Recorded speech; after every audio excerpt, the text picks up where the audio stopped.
some of the most everyday foods, things we eat without thinking, can quietly block iron from doing its job. In this video, I will show you how doing small tweaks can make a massive difference when it comes to iron absorption. And one of these blockers, you're probably having it every single morning. I definitely was. We will get to that soon, but first, let's talk about the usual iron blockers. First, we have coffee and tea, and they both contain tannins, which stick to iron and make it harder for your body to absorb. Even 1 cup with a meal can reduce how much iron you take in. That doesn't mean you have to give up your morning coffee. I know I couldn't. The trick is timing. Instead of drinking it right with your iron-rich meal, give a gap of an hour or two between coffee and your meal. This small change lets you have your daily coffee or tea without impacting your iron absorption. I started looking into this because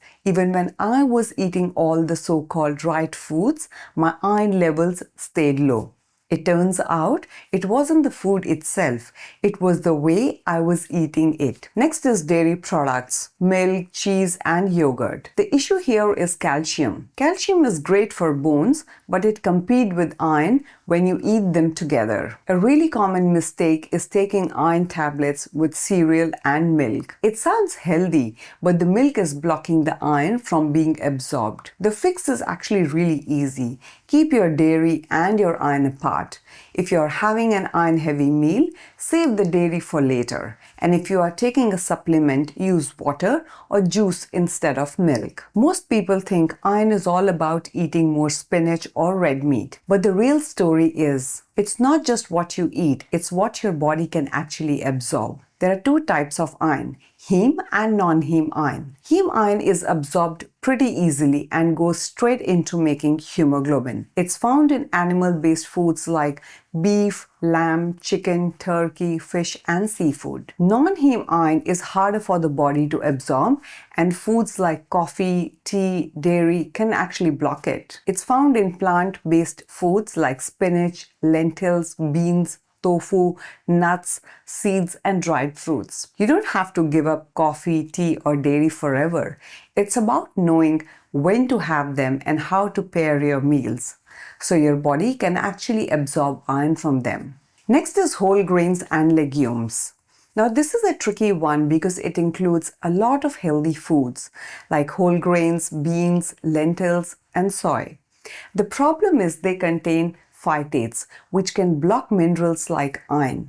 So even if you eat a big bowl of lentils, you might not actually absorb all the iron from it. But don't cut these foods out. They're packed with protein, fiber, and nutrients. The key is how you prepare them. Soak beans overnight, sprout grains, or eat fermented soy. These steps reduce the phytates in them, and pairing them with vitamin C foods like tomatoes with lentils or lemon juice over beans help your body take in much more iron. Next is a surprising one, vegetables like spinach, beet greens, and chard. Yes, they do contain iron, but they also have oxalates, which block a lot of it from being absorbed. That's why spinach is famous for being iron-rich, but in reality, your body doesn't get much from it on its own. Now, adding vitamin C makes a big difference. Squeeze lemon juice on spinach salad, cook chard with tomatoes, or toss bell peppers into beet greens. That extra vitamin C boost helps unlock more of the iron. So how do we work around these blockers? So one of the easiest trick is pairing iron-rich food with vitamin C. Citrus fruits, berries, peppers, tomatoes, all of these can double or even triple how much iron you absorb. Next, focus on preparation. Soak beans overnight, sprout grains, or use fermented foods. Even cooking in a cast iron pan can add a little more iron to your meal. And get the timing right. Wait an hour or 2 between iron-rich meals and coffee, tea, or dairy. And finally, if you eat meat, remember that heme iron from meat, chicken, or fish is absorbed much more easily.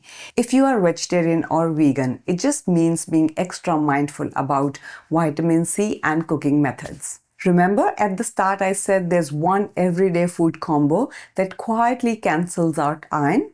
cereal with milk and a cup of coffee. It feels like the classic healthy breakfast, but from an iron perspective, it's a triple block. The cereal might be fortified with iron, but the calcium in the milk blocks a big part of it, and the coffee takes away even more. So the fix is very simple. Don't change your favorite breakfast, just space it out. Have your cereal with milk and then enjoy your coffee an hour or two later. Now here is the bottom line. Knowing how to prepare and pair your food and when to eat them makes a huge difference in how much iron your body gets. If you have dealt with low iron even while eating healthy, share your story in the comments. Your experience might help someone else. And if you found this video useful, hit subscribe. And just to be clear, I'm not a doctor, I'm just sharing what I have learned and tried myself. If you think you might be low on iron, check with your doctor and get the right test done. Thank you for watching.